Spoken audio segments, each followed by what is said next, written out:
മഹാലക്ഷ്മി സീരിയലിന്റെ വരാൻ പോകുന്ന അപ്കമിംഗ് എപ്പിസോഡിന്റെ റിവ്യൂയിലേക്ക് എല്ലാവർക്കും സ്വാഗതം. അങ്ങനെ ശത്രുക്കൾക്ക് ഒന്നടങ്കം അവർ ഒരിക്കലും പ്രതീക്ഷിക്കാത്ത തിരിച്ചടി നൽകിക്കൊണ്ട് കണ്ണൻ മഹാലക്ഷ്മിയും കൂട്ടി എത്താണ്. ഞങ്ങളെ സ്നേഹിക്കേണ്ട, കൊല്ലാതെയെങ്കിലും ഇരുന്നൂടെ എന്ന് കണ്ണൻ പ്രതാപനോടായിട്ട് ചോദിക്കുമ്പോൾ സാർ എന്തിനാ ഇങ്ങനെ അപേക്ഷിക്കുന്നത്? തുടർന്ന് ഇനി കണ്ണൻ സാറിന്റെ മഹാലക്ഷ്മിക്കും എതിരായിട്ട് എന്തെങ്കിലും പ്രവൃത്തി തന്റെ ഭാഗത്ത് നിന്ന് ഉണ്ടായിക്കഴിഞ്ഞാൽ എല്ലൊടിഞ്ഞ് അസ്ഥികൂടമായിട്ട് തനിക്ക് തോമസ് സാറിന്റെ ഹോസ്പിറ്റലിൽ കിടക്കേണ്ടി വരുമെന്ന് പ്രതാപന് കണക്കിന് കൊടുക്കുന്നുണ്ട് മാർക്കോ. തുടർന്ന് അവര് കമലേശ്വരത്തെ എത്തുകയാണ്. എന്നിട്ട് മേഘനും പ്രതാപനും കൂടി മഹാലക്ഷ്മിയുടെ ചിത കൂട്ടാൻ നോക്കിയ ആ വീഡിയോന്റെ ദൃശ്യങ്ങളെല്ലാം മേഘനെയും ദുർഗയെയും കാണിച്ചു കൊടുത്ത് അവർക്ക് ഷോക്ക് ട്രീറ്റ്മെന്റ് നൽകുകയാണ് കേട്ടോ കണ്ണൻ. തുടർന്ന് അവരെ ഞെട്ടിച്ചുകൊണ്ട് മഹാലക്ഷ്മിയും കടന്നു വരുന്നുണ്ട്. മഹാലക്ഷ്മി തിരിച്ചു വന്നതിൽ വിഷമം ഉണ്ടെന്നെല്ലാം ദുർഗ അഭിനയിക്കാൻ ശ്രമിക്കുന്നുണ്ടെങ്കിലും ദുർഗ മഹാലക്ഷ്മിയുടെ മരണം കേക്ക് മുറിച്ച് ആഘോഷിക്കുന്നതിന്റെ ആ വീഡിയോ ദൃശ്യങ്ങൾ ദുർഗയെ കാണിക്കുന്നുണ്ട് കേട്ടോ. അപ്പൊ അത് കണ്ട് തകർന്നു പോവുകയാണ് ദുർഗ ചെയ്യുന്നത്.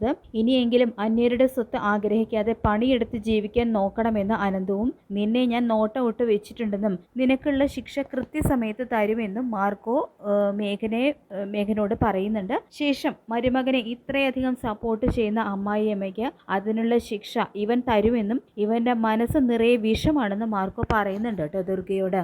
പിന്നീട് അങ്ങനെ അകത്തേക്ക് എത്തുന്ന കണ്ണൻ്റെയും മഹാലക്ഷ്മിയുടെയും അടുത്തേക്ക് മഞ്ജു വരികയാണ്. ഈ ഏട്ടനും ഏട്ടത്തിയും മരിച്ചു കാണണമെന്ന് നീയും ആഗ്രഹിക്കുന്നുണ്ടോ മോളെ എന്ന് കണ്ണൻ ചോദിക്കുമ്പോൾ അത് കേട്ട് കണ്ണുകൾ നിറഞ്ഞു പോവുകയാണ് കേട്ടോ മഞ്ജുവിൻ്റെ. ഇതേ സമയം മേഘനും ദുർഗയും വരുന്നുണ്ട്. തുടർന്ന് മേഘനോടായിട്ട് ഒരാണിൻ്റെ ആദ്യമായിട്ട് ആണിൻ്റെ മുഖത്ത് ഞാൻ കൈവീശി അടിച്ചത് തൻ്റെ മുഖത്താണെന്നും കുട്ടിക്കാലം മുതൽ തന്നെ മനസ്സിലിട്ട് നടക്കുകയാണ് മഞ്ജു.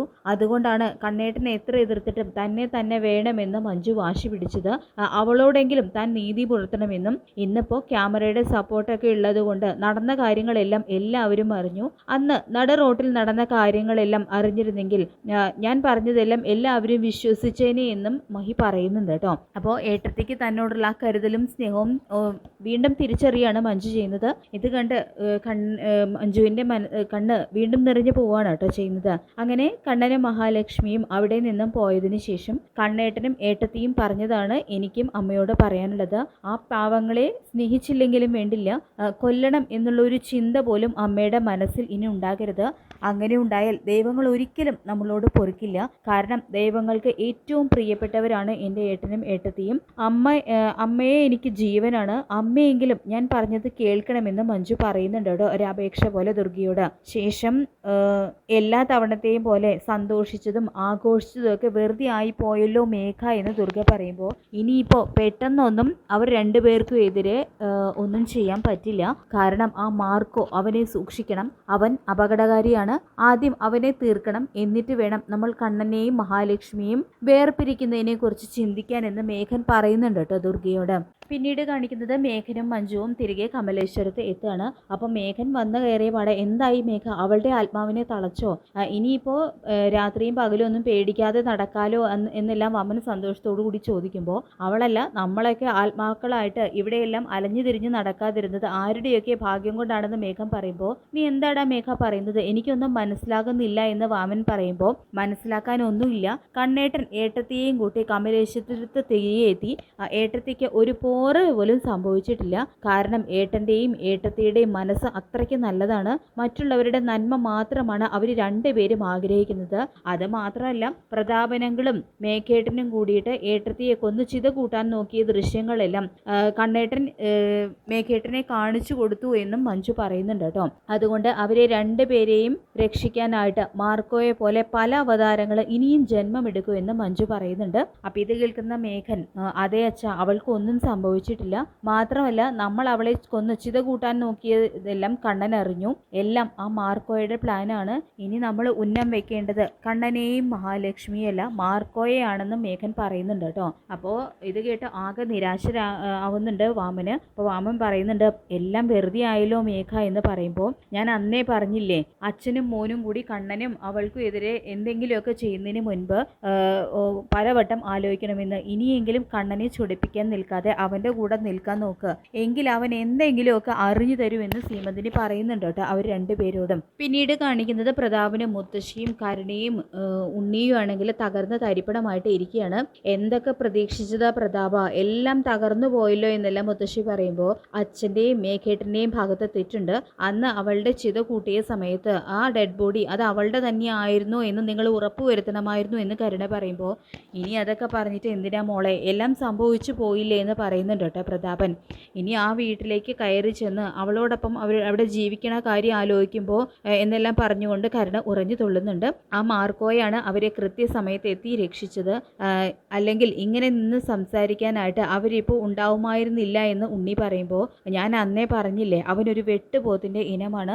നമ്മളിപ്പോൾ ഏറ്റവും കൂടുതൽ സൂക്ഷിക്കേണ്ടത് കണ്ണനെയും ലക്ഷ്മിയോ ഒന്നും അല്ല അവനെയാണ് എന്ന് പ്രതാപൻ പറയുന്നത് കേട്ടുകൊണ്ട് മോഹിനി അവിടേക്ക് കടന്നു വരുന്നുണ്ട്. ഇനി നിങ്ങളെല്ലാവർക്കും പകലും രാത്രിയും എൻ്റെ മോളെ പേടിക്കാതെ കിടന്നുറങ്ങാം. എൻ്റെ മോളെ കൊന്ന് ചെയ്ത് കൂട്ടാൻ നോക്കിയ നിങ്ങളുടെ മുന്നിൽ സങ്കടം അഭിനയിക്കണമെന്ന് മാർക്കോ പറഞ്ഞപ്പോൾ എനിക്ക് പിന്നെ വേറെ ഒന്നും ചിന്തിക്കാനുണ്ടായിരുന്നില്ല എന്ന് മോഹിനി പറയുമ്പോൾ, നീ നിന്റെ ഭാര്യയോട് മിണ്ടാതിരിക്കാൻ പറ പ്രതാപ എന്ന് മുത്തശ്ശി പറയുമ്പോൾ, ഇനി എൻ്റെ ദേഹത്തെങ്ങാനും കൈവയ്ക്കാൻ നോക്കിക്കഴിഞ്ഞാൽ ചോദിക്കാൻ വരുന്നത് കണ്ണനും മഹാലക്ഷ്മിയും മാത്രമായിരിക്കില്ല. എനിക്കിപ്പോൾ ഒരു മകനെ കൂടി കിട്ടിയിട്ടുണ്ട് മാർക്കോ, അത് നിങ്ങളാരും മറക്കണ്ട എന്ന് മോഹിനി പറയുന്നത് കേട്ട് വല്ലാതാവുന്നുണ്ട് കേട്ടോ പ്രതാപനും മുത്തശ്ശിയും. അതിനുശേഷം കാണിക്കുന്നത് മഹി കണ്ണനോടായിട്ട് പറയുന്നുണ്ട്, സത്യം പറഞ്ഞ ഇതെൻ്റെ രണ്ടാം ജന്മമായിട്ടാണ് കണ്ണേട്ട എനിക്ക് തോന്നുന്നതെന്ന് പറയുമ്പോൾ, അത് താൻ പറഞ്ഞത് ശരിയാണെന്നും ഞാനിപ്പോൾ മഞ്ജുവിനെ കുറിച്ച് ഓർക്കുകയായിരുന്നു. അവളുടെ ജീവിതത്തിൽ എന്തോ ചില താഴെപ്പിഴകൾ സംഭവിച്ചിട്ടുള്ളത് പോലെ എനിക്ക് തോന്നുന്നുണ്ട്. അവളുടെ മുഖത്ത് നിന്ന് എനിക്കത് വായിച്ചെടുക്കാൻ സാധിക്കുന്നുണ്ട്. അവളെ ഞാൻ കുട്ടിക്കാലം മുതലേ കാണുന്നതല്ലേ എന്നെല്ലാം കണ്ണൻ പറയുമ്പോൾ എനിക്കും അങ്ങനെ തോന്നി. പണ്ടൊക്കെ അമ്മയ്ക്കും മേഘനും ഒപ്പം നേർക്ക് നിന്ന് സംസാരിക്കാൻ മഞ്ജുവും അവരോടൊപ്പം ഉണ്ടായിരുന്നു. ഇന്ന് പക്ഷേ അവൾക്ക് എന്തോ ഒരു മാറ്റം, അവളുടെ മുഖത്ത് എന്തോ ഒരു വിഷമം ഉള്ളതുപോലെ എനിക്കും തോന്നി. എന്തായാലും നമുക്കൊന്ന് കുടുംബക്ഷേത്രത്തിൽ വരെ പോയിട്ട് വരാമെന്ന് കണ്ണേട്ട എന്ന് മഹി പറയുമ്പോൾ കണ്ണൻ അതിന് സമ്മതിക്കുന്നുണ്ട്. അങ്ങനെ അവരൊരുമിച്ച് ഒരുപാട് നാളുകൾക്ക് ശേഷം കുടുംബക്ഷേത്രത്തിൽ എത്തുകയാണ് കേട്ടോ. എല്ലാ ആപത്തുകളിൽ നിന്നും രക്ഷിക്കാനായിട്ട് കൂടെ നിന്ന് ദേവിയോട് നന്ദി പറഞ്ഞ് മനസ്സൊരുക്കി പ്രാർത്ഥിക്കുന്നുണ്ട് മഹാലക്ഷ്മി. അങ്ങനെ തൊഴുതിറങ്ങി വരുന്നതും പതിവ് പോലെ അവരുടെ മുന്നിലേക്ക് സിദ്ധിയായിട്ടുള്ള അമ്മ വരുന്നുണ്ട് കേട്ടോ. അങ്ങനെ അമ്മയെ കാണുന്നതും ഒരുപാട് സന്തോഷമാവുന്നുണ്ട് മഹാലക്ഷ്മിക്ക്. അമ്മയെ കണ്ടിട്ട് കുറച്ചധികം ദിവസമായെന്നും വലിയൊരു പരീക്ഷണ ഘട്ടത്തിലൂടെയാണ് ഞാനും കണ്ണേട്ടനും കടന്നു പോയത് എന്നെല്ലാം മഹി പറയുമ്പോൾ, എല്ലാം അമ്മയ്ക്ക് അറിയാം മോളെ. മോളെയും മോനെയും കൃത്യസമയത്ത് എത്തി രക്ഷിക്കുന്ന ആ മോനെക്കുറിച്ചും അറിയാം എന്ന് അമ്മ പറയുന്നത് കേട്ട് ആശ്ചര്യമാവുന്നുണ്ട് കേട്ടോ കണ്ണനും മഹിക്കും. അപ്പോൾ മാർക്കോയെക്കുറിച്ച് അമ്മയ്ക്ക് എങ്ങനെ അറിയാം? അന്ന് എന്നെ ഗുണ്ടകളിൽ നിന്നും രക്ഷിക്കാനായിട്ട് അമ്മ മാർക്കോയ്ക്ക് സ്വപ്നദർശനം കൊടുത്ത കാര്യങ്ങളെല്ലാം മാർക്കോ ഞങ്ങളോട് പറഞ്ഞിട്ടുണ്ട് എന്നെല്ലാം മഹി പറയുന്നുണ്ട് കേട്ടോ. അങ്ങനെയാണോ മാർക്കോയെക്കുറിച്ച് അമ്മയ്ക്ക് അറിയാവുന്നത് എന്നെല്ലാം മഹി ചോദിക്കുന്നുണ്ടെങ്കിലും അമ്മ ഒന്നും കൃത്യമായിട്ട് ഉത്തരം നൽകുന്നില്ല. തുടർന്ന് ഇത്രയൊക്കെ ഞങ്ങൾക്ക് വേണ്ടി ചെയ്തിട്ടും അവനൊന്നും പ്രതിഫലം വാങ്ങാത്തതിലാണ് എനിക്കും ഇയാൾക്കും സങ്കടം എന്ന് കണ്ണൻ പറയുമ്പോൾ, അതിനെക്കുറിച്ച് ഓർത്തൊന്നും മോൻ വിഷമിക്കേണ്ട. ഇപ്പോൾ നിങ്ങൾ രണ്ടുപേരും തനിച്ചല്ല, നിങ്ങളെ മനസ്സിലാക്കുന്ന ഒരാൾ കൂടി മനസ്സുകൊണ്ട് നിങ്ങളോടൊപ്പം ഉണ്ട്. ആ ആൾ കാരണം മാർക്കോ മോൻ്റെ ബന്ധുവായിട്ട് മാറും. അന്ന് ഇപ്പോൾ ചെയ്യാൻ പറ്റാത്ത പലതും ആ മോന് വേണ്ടി തിരിച്ചു ചെയ്യാനുള്ള അവസരം വരും എന്നെല്ലാം അമ്മ ഒരു പ്രവചനം പോലെ പറയുന്നുണ്ടെങ്കിലും അതെന്താണെന്ന് കണ്ണനും മഹിക്കും മനസ്സിലാകുന്നില്ല കേട്ടോ. അപ്പോൾ അമ്മയുടെ ആ വാക്കുകൾ കേട്ട് ആശ്ചര്യത്തോടെ പരസ്പരം നോക്കുന്നുണ്ട് കണ്ണനും മഹാലക്ഷ്മിയും. അങ്ങനെ അമ്മയാണെങ്കിൽ അവിടെ നിന്നും നടന്ന് നീങ്ങുകയാണ് കേട്ടോ ചെയ്യുന്നത്. ശേഷം നമ്മളെ മനസ്സിലാക്കുന്ന ആരായിരിക്കും നമ്മളോടൊപ്പം ഇപ്പോൾ ഉള്ളത്? മാർക്കോ എങ്ങനെ നമ്മുടെ ബന്ധുവാകും? ഒന്നും മനസ്സിലാകുന്നില്ലല്ലോ, തനിക്ക് എന്തെങ്കിലും മനസ്സിലായോ എന്നെല്ലാം കണ്ണൻ ചോദിക്കുമ്പോൾ എനിക്കൊന്നും അറിയില്ല എന്ന് പറയുന്നുണ്ട് കേട്ടോ മഹിയും. അതായത് മാർക്കോ മഞ്ജുവിൻ്റെ ഭർത്താവായിട്ട് വരുമെന്നും അങ്ങനെ മാർക്കോ കണ്ണൻ്റെ ബന്ധുവാകും എന്നുള്ള ഒരു സൂചനയാണ് കേട്ടോ അമ്മ അവർക്ക് നൽകുന്നത്. പക്ഷേ ഇതൊന്നും കണ്ണനും മഹാലക്ഷ്മിക്കും ഈ ഒരു സമയത്ത് മനസ്സിലാകുന്നില്ല.